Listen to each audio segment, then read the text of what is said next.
I am a research method specialist at CAMH, or the Center for Addiction and Mental Health, located in Toronto, which is in Canada. We are the largest mental health research institution in the country. And we've been working with LabKey, well, I should say CAMH has been working with LabKey for a few years now. I personally joined the team sort of mid 2020. So I came in to the thick of things a little later. But since then, we've also been using Sample Manager, which is sort of the main focus of what I'll be presenting to you today, only at the beginning of this year. So it's been a pretty short stint, but I think we've got a lot of development done within only a few months' time. So first off, I just want to acknowledge that CAMH is situated on lands that have been occupied by First Nations for millennia. CAMH is committed to reconciliation. We will honor the land through programs and places that reflect and respect its heritage, and we will embrace the healing traditions of the ancestors and weave them into our caring practices. We will create new relationships and partnerships with First Nations, Inuit, Métis, and share the land and protect it for future generations. So that even that first slide tells us a little bit about who we are at CAMH. We've already heard that it's Canada's largest mental health teaching hospital, the province of Ontario's only standalone psychiatric emergency department.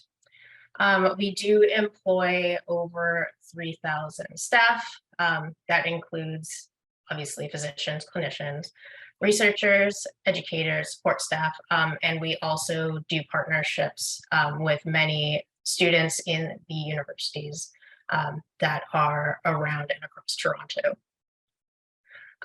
We do provide clinical care to thousands of patients per year. And our institution is very big. We don't just have one location. We're spread out a little bit across the city. And we have 12 different institutes or centers, and they range from children and family-centered care, neuroimaging and informatics, mental health policy, you name it. We've had a bunch of different publications that come out all the time. Many of them are localized within Canada, but sometimes we do see these developments and partnerships with worldwide institutions. So just a little bit more about the research in general at our institution. We have a variety of main focuses, but basically, if it has to do with the brain, we want to study it. So obviously addictions, tobacco, substances, gambling, of course, geriatric psychiatry, schizophrenia, forensic psychiatry. Another one is definitely suicide prevention, which I haven't put on my list, but that is a big goal and core research area of ours. But more specifically for myself and for LabKey, LabKey, we've set it up as part of our Neuroinformatics Research Center. So that's our Premble Institute, or Premble Center for Neuroinformatics. We have a wide variety of interests, just including off the top of my head, machine learning, AI, computational modeling, and so forth. We integrate our genomics research with multiple layers of other data, including imaging, demographics, environmental, and more recently, exercise and sleep data from things like wearables like Fitbits and Oura Rings. So LabKey really started at the KCNI at our Neuroinformatics Center, but recently it's been adopted outside our core center to support various projects since then. Just an overview a bit about how we've actually integrated LabKey into our day-to-day operations. We actually use LabKey as more of a sort of a ground truth data source for, it says genetics data here, but generally anything that has to do with biological samples will come through LabKey. And as I sort of briefly mentioned before, we have multiple data layers and software that capture sort of one, I guess, aspect to how we conduct research for different types of studies, again, with integrating these systems. And then they go into either a larger federated database, which you can see is sort of is a giant, basically PostgreSQL database, or recently we've been also having all of our data connect to Nexus, which is a research knowledge graph. And then from those bigger federated databases, we go into having students, researchers, PIs use a various amount of data analysis and visualization tools. We're really moving a lot into Tableau, but of course, there's plenty of others that are more widely and standardly used, like RStudio and Jupyter and so on. So while we have our Neuroinformatics platform, our backbone of LabKey is actually a sort of, I put user in quotations because it's technically not a single user in the sense that we think about it as one, person and one account. But it's basically a small team that was formally implemented in 2019, so before I started at CAMH. But they are the primary team that uses LabKey, I would say, basically every day, whereas we do have obviously other users who use it more, or sorry, use it less frequently, but do retrieve and add data to our LabKey instance. So the Biobank is, like I said, a small but mighty team that provides labs across our organization with various services, including biobanking, as it says on the tin, but also experimental design, different extractions from different, blood, cell, tissue. Also, they can do sequencing. They run microarrays and so many more other services that I can't list here. And just quickly, some stats. So since 2009, this team of 3 individuals have completed about 2,000 extraction experiments to date. They store many samples, 30,000. That's sort of from before 2009 to 19 as well. But also recently, since 2019, when it's been formally inducted as the Biobank and Molecular Core Facility, have processed, 6,400 samples, close to 9,000 individuals. And sort of I put the asterisks here because the Biobank and Molecular Core Facility was actually closed for almost 12 months due to the COVID-19 pandemic. So they do produce a lot of results despite being such a small team. And in general, their day-to-day work will have incoming samples from, over 20 projects at any given time. I think currently we have, maybe about 30 different research studies that are submitting samples every day to the Biobank team. So they really do a lot of the analysis work.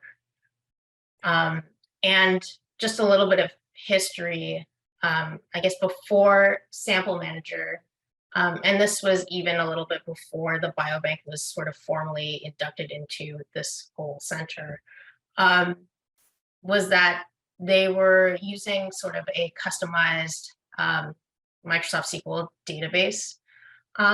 And this is again before my time, but it worked to an extent, but obviously there was sort of limited scalability, a very limited audit trail. It was only accessible basically to the biobank staff. And if they needed to have any other users, they really couldn't do that. And so if they had to share results, with study project teams, PIs, external collaborators, really they needed to be shared via email, like they would download, an Excel sheet that would be emailed or sort of copy pasted into lab folders on our intranet. So really, they needed a system that could sort of securely store and access data centrally to be compliant with new federal research mandates. So sort of again, before our time, we had the federal government come in and said, if you're going to do and have digital data for your research, we basically have these new things that you have to comply with in order for us to, approve the research to begin with. So that's sort of when we early adopted LabKey Server, and we did start and had for a long time the community edition.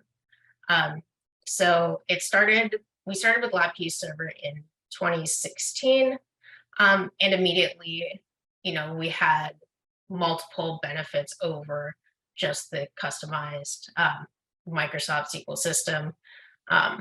For one, it had a much better audit log, which again is one of the most important things for our federal research mandate. It was also accessible to external users. And one of the nicer things about that as well is that there were specific user permissions in project folders. So not everyone who was using the LabKey system could see, all of the data in all of the folders. And that is also a big part to our security and data management principles. We also determined that we could integrate it with other data sources in a federated table. You saw an example of that, how we still continue to do that to this day. But, as we grew out the system, the biobank grew out to its current capacity. We expanded services to more and more researchers. We were starting to see some gaps in our system again. One of the things that I guess hasn't been mentioned in a long time is the specimens module, which I believe no longer exists in the current version of LabKey Server. So we had started in specimens and hadn't moved over when really LabKey was pushing samples instead. The other thing with specimens was that there was no full audit log available like there are with samples. So that was a big issue and red flag for us. We also wanted to start our assay integration and link them to actual samples rather than participants. This is again more to do with specimens than LabKey Server in general. But other things that we wanted was a better workflow management. We wanted some user interfaces or better user interfaces for freezer and fridge management, as well as introducing barcoding. So we basically adopted this year Sample Manager. We saw a lot of different screenshots of these on the presentations on Tuesday. But basically what we did after upgrading to our sample manager was we transferred all of our specimen data into samples. This seemed like a really daunting task at the beginning, but actually with the way that sample manager takes in different fields and ignores a lot of other fields. There was a lot of fields that were required in specimens that we didn't need in samples. And when we were uploading and transferring the specimen data to samples, after defining the fields, LabKey basically just ignored all of the other ones that we didn't want. So the migration actually went very smoothly and in one go.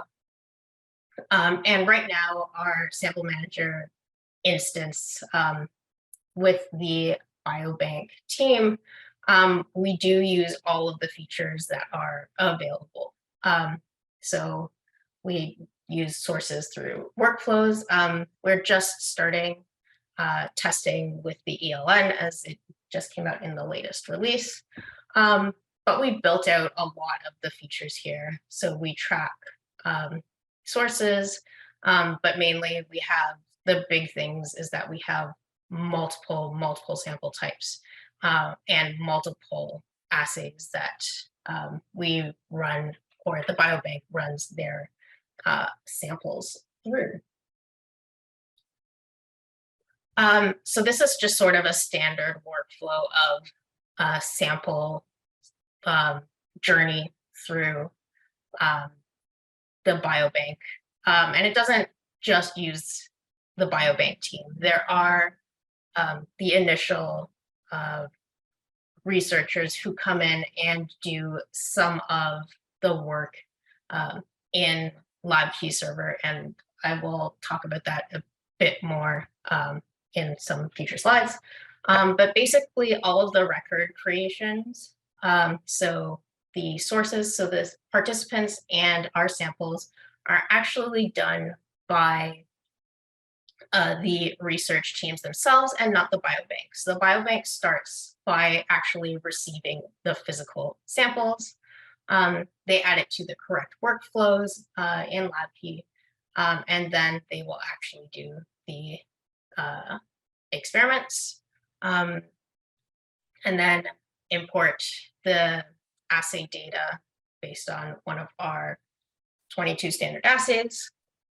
And then they will report the results back to LabKey Server, where the project teams can then see the actual assay results and don't have to worry about any of the other magic stuff happening between record creation and results reporting. And then finally, it is a biobank. So the biobank does tend to store all of their samples if requested for a certain period of time, and they will add it to the final storage location.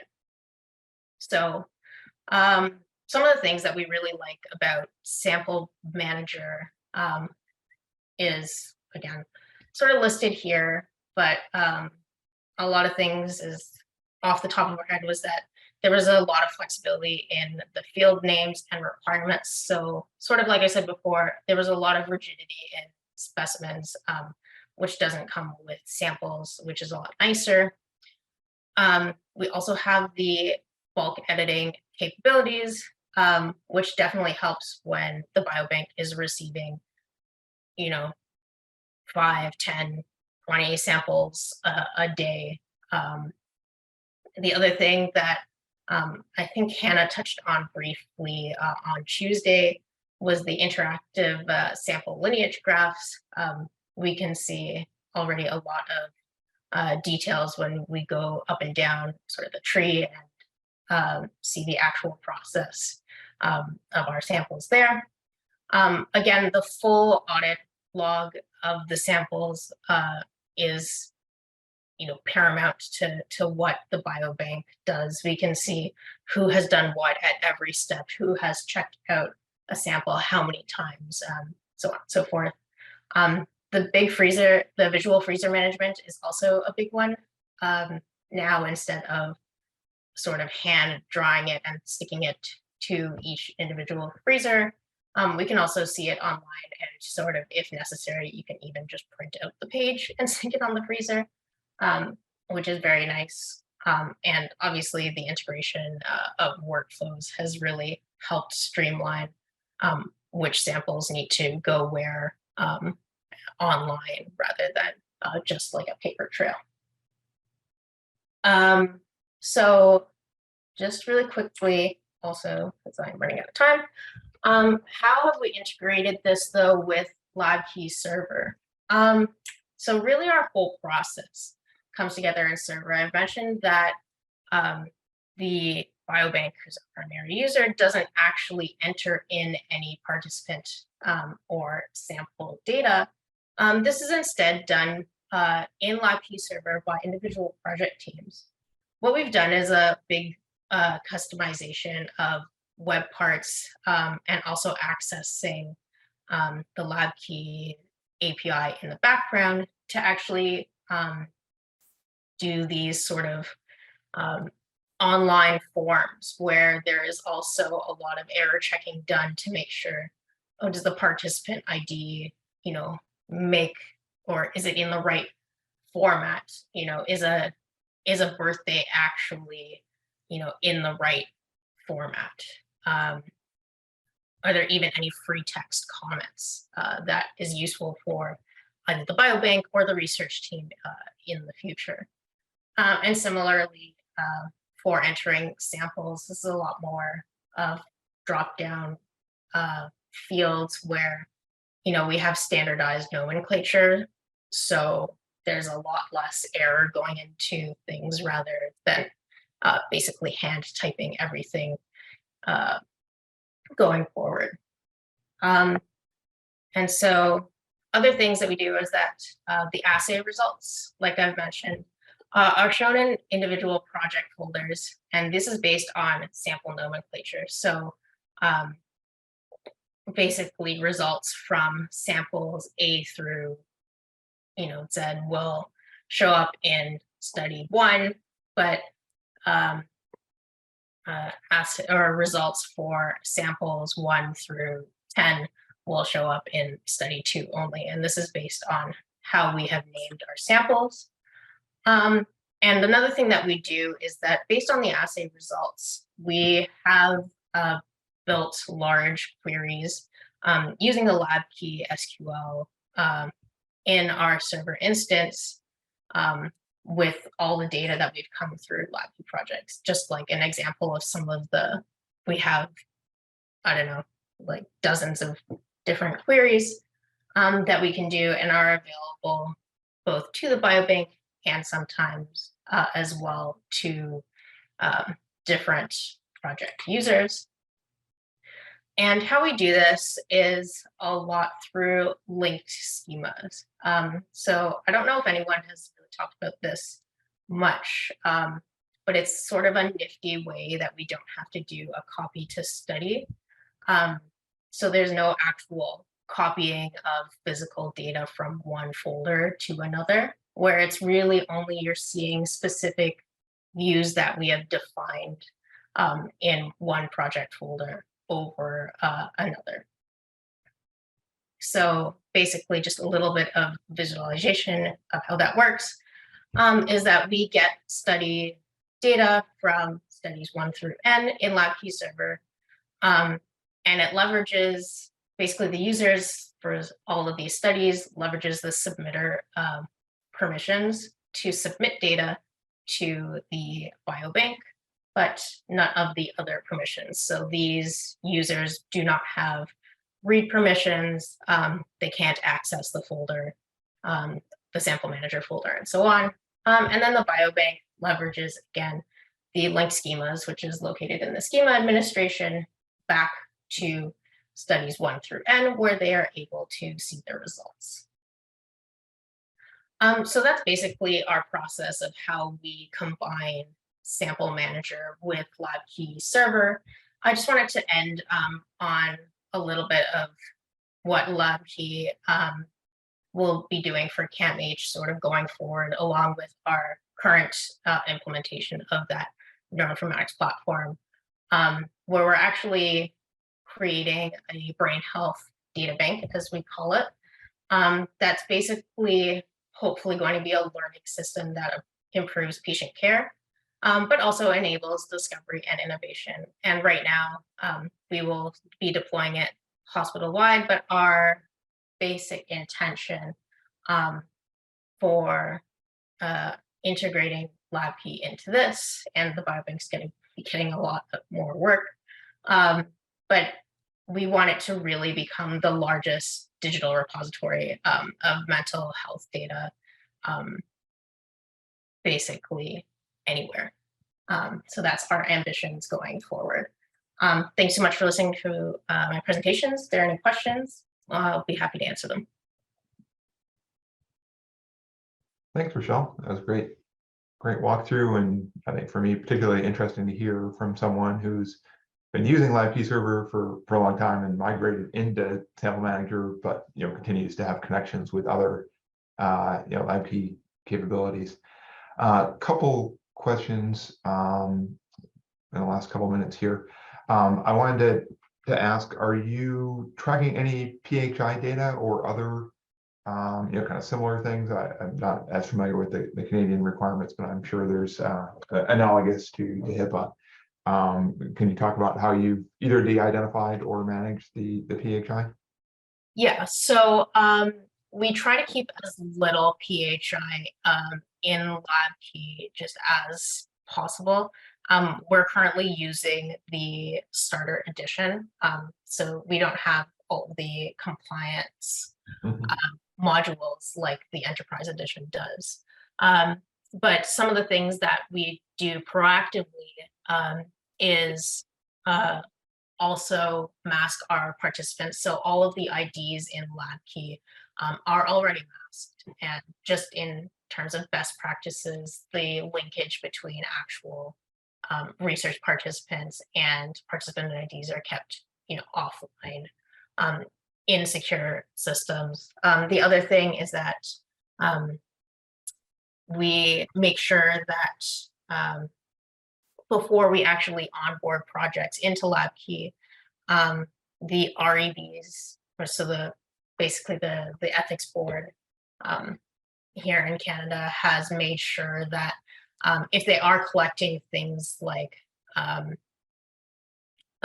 sex at birth or birthdays, for example, are only included in those projects that have those permissions and are omitted in the other ones that do not explicitly say that they need those. Okay, so you've got kind of a customized field on a per basis based on kind of the requirements. Okay, and then another question. You mentioned kind of in passing that you've got some sort of retention policy on these samples, and then presumably they're discarded at some point.